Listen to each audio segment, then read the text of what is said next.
Class 10th का political science है। Question number पहला, बेल्जियम में फ्रेंच भाषी मंत्री कितने प्रतिशत थे? तो बेल्जियम में फ्रेंच भाषी मंत्री जो थे वो 40% थे और डच भाषी मंत्री 59% थे। बेल्जियम में फ्रेंच भाषी 40% और डच भाषी मंत्री जो थे वो 59% थे। संघीय शासन व्यवस्था की शुरुआत किन किन देशों में हुआ? तो अमेरिका में, जर्मनी में, स्विट्जरलैंड में। 1946 में गठित संविधान सभा का आधार क्या था? तो वह था संघवाद। 1946 में गठित संविधान सभा का आधार था संघवाद। राष्ट्रीय संघर्ष का नेतृत्व किस पार्टी ने किया? तो कांग्रेस पार्टी ने किया था। राष्ट्रीय संघर्ष का नेतृत्व कांग्रेस पार्टी ने किया। भारत में संघीय व्यवस्था की पहली शर्त क्या थी? भारत में संघीय व्यवस्था की पहली शर्त थी, भारतीय संविधान में 2 तरह की सरकारों की व्यवस्था की गई। संपूर्ण राष्ट्र के लिए संघीय सरकार, प्रत्येक राज्य के लिए राज्य सरकार। भारत में संघीय व्यवस्था की पहली शर्त थी, भारत में संविधान में 2 तरह की सरकारों की व्यवस्था की गई। संपूर्ण राष्ट्र के लिए संघीय सरकार, प्रत्येक राज्य के लिए सरकार। संपूर्ण राष्ट्र के लिए संघीय सरकार यानी केंद्र सरकार, केंद्र सरकार, और प्रत्येक राज्य के लिए राज्य सरकार यानी प्रांतीय सरकार।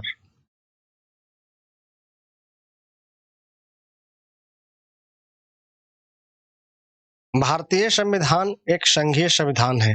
भारतीय संविधान जो है एक संघीय संविधान है। 7वीं अनुसूची में केंद्र और राज्य की शक्ति का विभाजन है। विधायी अधिकार के अंतर्गत 3 प्रकार की सूची होती है, संघ सूची, समवर्ती राज्य सूची और समवर्ती सूची। 3 प्रकार की सूची होती है जिसमें संघ सूची, राज्य सूची, समवर्ती सूची। वर्तमान में संघ सूची में कुल 100 विषय सम्मिलित किया गया है, जिसमें रक्षा, विदेशी सीमा रक्षा, विदेशी मामले, रेल डाक बचत, परमाणु आयकर, निगम कर, बैंकिंग कर, आयकर, निगम कर और बैंकिंग, ये सब संघ सूची के अंतर्गत। राज्य सूची वर्तमान में 61 विषय सम्मिलित है। इसमें न्यायालय, राज्य पुलिस, जिला अस्पताल, पशु, सिंचाई, कृषि, सड़क, वन, रेलवे, पुलिस, ये सभी राज्य सूची के अंतर्गत आते हैं।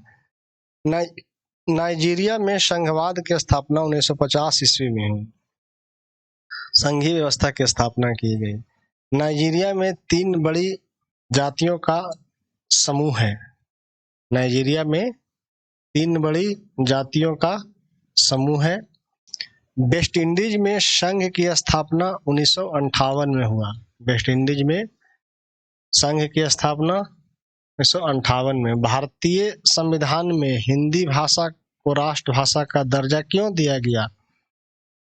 भारतीय संविधान में हिंदी भाषा को राष्ट्रभाषा का दर्जा क्यों दिया गया? तो आबादी की 40% लोग हिंदी भाषा के थे। जब देश के किसी क्षेत्र में सैनिक शासन लागू हो तो इस स्थिति में संघ की सरकार की शक्ति किस अनुच्छेद में बढ़ा सकती है? तो अनुच्छेद 34 एवं 35। संघीय व्यवस्था में दोहरी सरकार होती है, एक होता है केंद्र सरकार, एक होता है राज्य सरकार। संघीय व्यवस्था में दोहरी सरकार होती है, केंद्र सरकार, राज्य सरकार यानी केंद्रीय शक्तियां और प्रांतीय शक्तियां। भारतीय स्वतंत्रता अधिनियम 1947 ने भारत में मौजूद 563 देशी रियासतों को यह अधिकार दिया गया था। भारतीय स्वतंत्रता अधिनियम 1947 ने भारत में मौजूद 563 देशी रियासतों को यह अधिकार दिया गया था। भारत की आत्मा गांव में बसती है, किसने कहा था? महात्मा गांधी। भारत की आत्मा गांव में बसती है, किसने कहा था? महात्मा गांधी।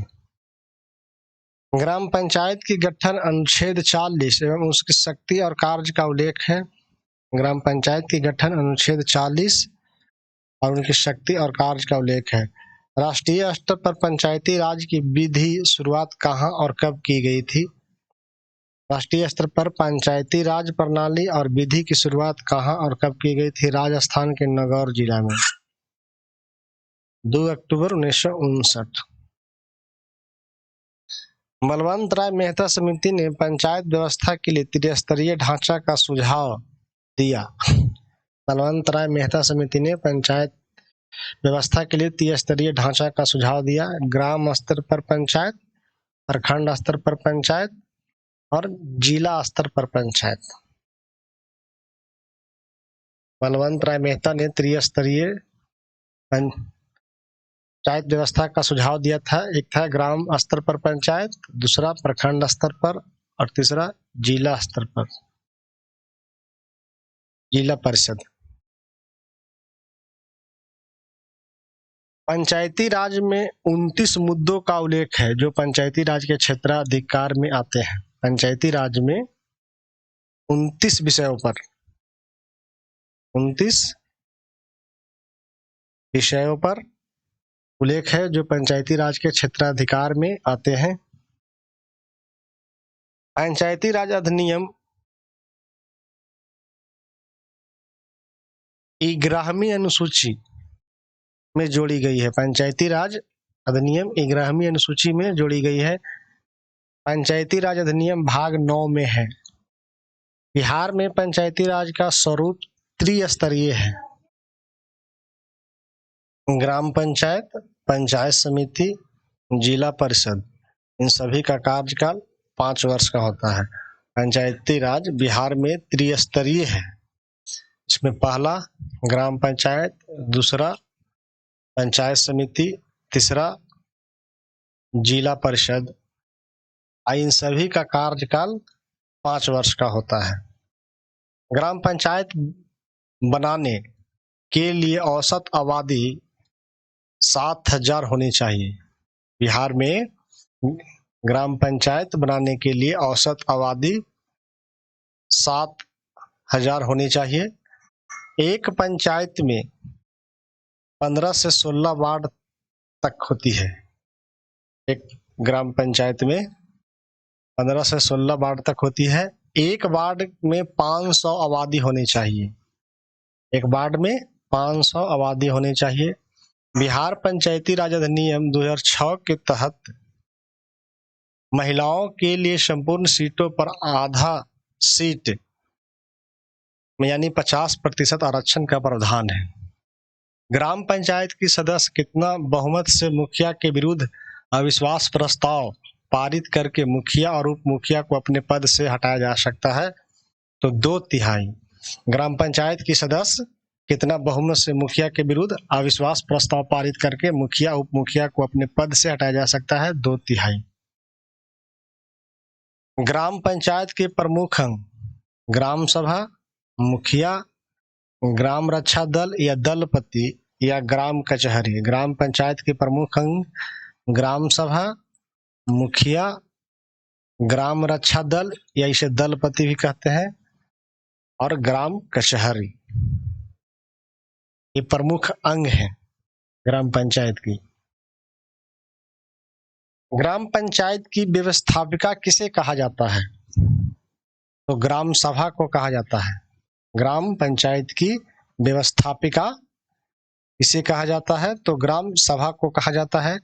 ग्राम सभा की बैठक वर्ष में कम से कम कितनी बार होनी चाहिए? तो 4 बार, कम से कम 4 बार होनी चाहिए। ग्राम सभा की बैठक बुलाएगी और इसकी अध्यक्षता कौन करेगा? तो मुखिया। ग्राम सभा की बैठक मुखिया बुलाएगी और उसकी अध्यक्षता भी करेगा।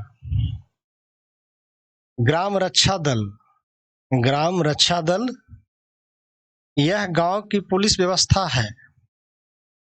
इसमें 18 से 30 वर्ष की आयु के लोग शामिल होते हैं। इस दल का एक नेता होता है जिसे दलपति कहते हैं। इनका काम जो है वो गांव की रक्षा और शांति का उत्तरदायित्व इसी के ऊपर होता है। ग्राम रक्षा दल का ही काम है, गांव की रक्षा और शांति के उत्तरदायित्व इन्हीं के ऊपर होता है। ग्राम कचहरी यह ग्राम की अदालत है जिसे न्याय कार्य दिए गए हैं। ग्राम कचहरी का कार्य न्याय कार्य दिया गया है। ग्राम कचहरी का प्रभारी कौन होता है? सरपंच। ग्राम कचहरी का प्रभारी कौन होता है? सरपंच। ग्राम कचहरी के दीवानी एवं फौजदारी, ग्राम कचहरी में दीवानी एवं फौजदारी, सिविल यानी या क्रिमिनल, ग्राम कचहरी में सिविल और क्रिमिनल दोनों क्षेत्रों में अधिकार प्रदान किए गए हैं। यानी दीवानी मामला भी सुन सकता है और फौजदारी मामला यानी सिविल मामला और क्रिमिनल मामला भी सुन सकता है। सरपंच सभी प्रकार की अधिकतम, सरपंच के अधिकतम 10,000 तक के मामलों की सुनवाई कर सकता है। ग्राम कचहरी में एक न्याय मित्र, ग्राम कचहरी में एक न्याय मित्र और एक न्याय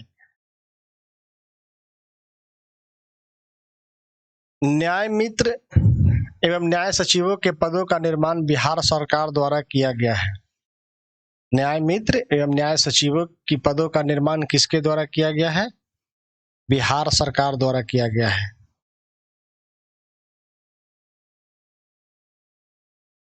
न्याय मित्र सरपंच के कार्यों में सहयोग देता है। न्याय मित्र जो होता है वो सरपंच के कार्यों में सहयोग देता है, जबकि न्याय सचिव जो होता है वो ग्राम कचहरी के कागजातों को रखता है। न्याय मित्र जो है वो सरपंच के कार्य में सहयोग देता है, जबकि न्याय सचिव ग्राम कचहरी के कागजातों को रखता है। ध्यान में रखिएगा कि न्याय सचिव का काम हो गया ग्राम कचहरी के कागजात जितना भी है उसको रखना है, और न्याय मित्र का काम हो गया सरपंच के कार्यों में सहयोग देना। बिहार में 5,000 की आबादी पर पंचायत समिति के चुने जाने का प्रावधान है।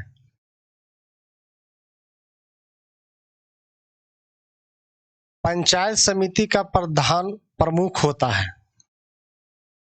पंचायत समिति का प्रधान जो होता है वो हेड जो होता है वो प्रमुख होता है। बीडीओ पंचायत समिति के पदेन सचिव होता है।